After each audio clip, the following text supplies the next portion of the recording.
I think most people have this false idea, or rather, even a false goal, where they want to be perfect right now. But the problem with this desire is that perfection is not a destination, it's an illusion. Being perfect is simply impossible because there will always be something to improve. Also, if a person sets the goal to become perfect and tries to suddenly become extremely demanding of themselves, as a result, they face disappointment because it's impossible, to instantly get rid of all your flaws. It's like trying to leap to the top of a mountain in one jump instead of slowly climbing up the path step by step.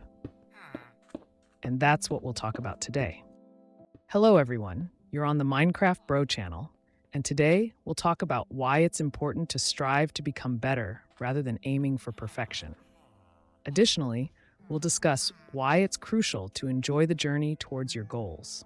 In general, this is a very interesting topic, so let's not delay and dive right into the video. Let's start with the first question. Why is it important to prioritize the desire to improve rather than striving for perfection? When you focus on becoming better, you focus on progress, not the result.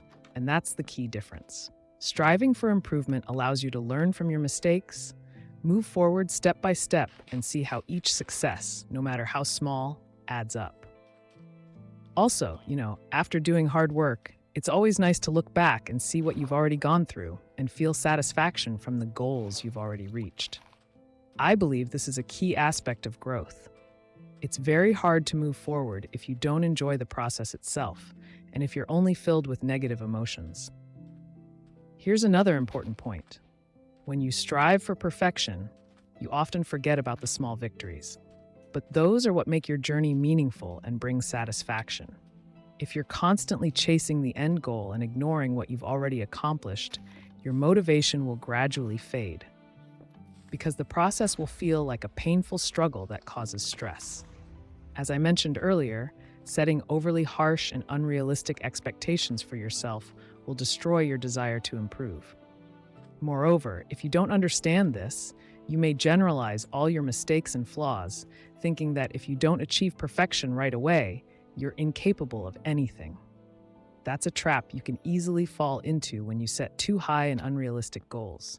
Every imperfection seems like a failure, but in reality, it's just part of the process, part of what makes us human. Let's now look at an example that I think many of us have experienced. Imagine you're learning to ride a bike right now. Most of us have probably been through this in childhood. You get on the bike, and what happens? Obviously, we all fell at some point, and I remember how my legs and arms were all bruised, and I felt defeated when I tried over and over, but couldn't get it right. But despite that, I never thought it was impossible or that it would never work. After all, other people were living proof that it was actually possible. Step by step, with every fall, you get a little better, a little more confident, and then one day you're riding without support, realizing you've learned. The key point here is that you learned by falling, getting up, and moving forward. The process was full of mistakes and bruises, but each mistake brought you closer to your goal. This is an example of why you shouldn't strive for perfection right away. What's important is to keep improving every day. If you had given up after the first fall, you would never have learned to ride a bike. By the way, since we're talking about bikes, I'd like to share my own experience of how I learned to ride. Since I was very young, I would regularly go bike riding with my grandfather, but it never worked out, neither with training wheels nor without them. It just didn't work. I kept trying for a long time, but nothing worked. Around 11 or 12 years old, I got a two-wheeled scooter, which I started riding almost every day. Of course, it's much easier to learn to ride a scooter than a bike. So for me, it wasn't a problem. In fact, I learned to balance on it, and I understood what it felt like to stay upright and not fall in any given situation. After some time, when I was about 13 years old, I went to visit my cousin for a couple of days. He had his own bike, and we started talking about the fact that I didn't know how to ride, and he decided to help me. He promised me $100 if I succeeded. So we went outside, I got on the bike, and I tried to keep my balance. My cousin was holding me, or maybe not, I don't remember. Anyway, little by little, with some support, I started riding, and the emotions were indescribable. I was so happy I learned, even at a later age. From this, my advice is, if you haven't learned to ride a bike yet but really want to, my advice is to first learn to balance on a scooter before moving on to a bike. All right, let's get back to the topic. Now that we've discussed the importance of the process, I want to touch on another thought that might also be useful. Striving to become better is not just about personal growth, but also about the opportunity to share this experience with the people around you. And as you know from my previous videos, I believe this is a really important aspect. Supporting others brings about a lot of positive moments and strengthens relationships with one another. And if something happens to you, others will surely help you as well. This way, you also learn to be a support for other people. Supporting others is truly a powerful tool in our pursuit of becoming better.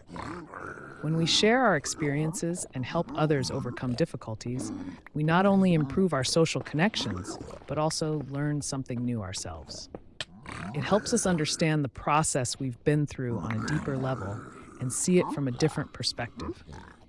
Moreover, when we support others, we become a part of their success, and that brings a truly satisfying feeling. Since we're talking about the benefits of helping people with their problems, I recently uploaded a video on my channel about this. So, if you're interested, feel free to check it out. For the most part, we've been discussing the idea of becoming better, but now let's take a look at the other side, the side of perfection and idealism. So, what's the problem with this mindset?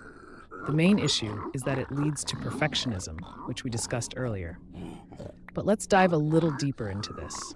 When someone strives for perfection, they set unrealistic standards for themselves, and that's where the danger lies.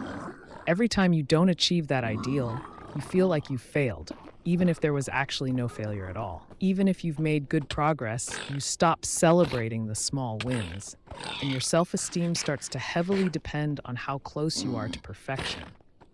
This leads to constant dissatisfaction with yourself. I remember when, at night or in the evening, I'd watch some motivational video, get all energized, work on my routine, go to the gym in the morning, go to work, have training, and so on. But the next morning, I'd just ignore the alarm and sleep half the day away. In these cases, the desire for perfection can become a source of constant stress and anxiety, which is actually supported by many psychological studies. But I remember discussing this with a friend, and he had a different opinion. He called the unwillingness to strive for perfection just laziness and an excuse for one's hopelessness. Now, there are actually two aspects I want to consider here with you. First, it's important to distinguish between laziness and self-destruction. When you have the strength and ability to act, but don't, that's laziness. However, when it comes to perfectionism, it's a different situation. You might be so afraid of not doing something perfectly that you end up delaying it or not even starting at all. This has nothing to do with laziness.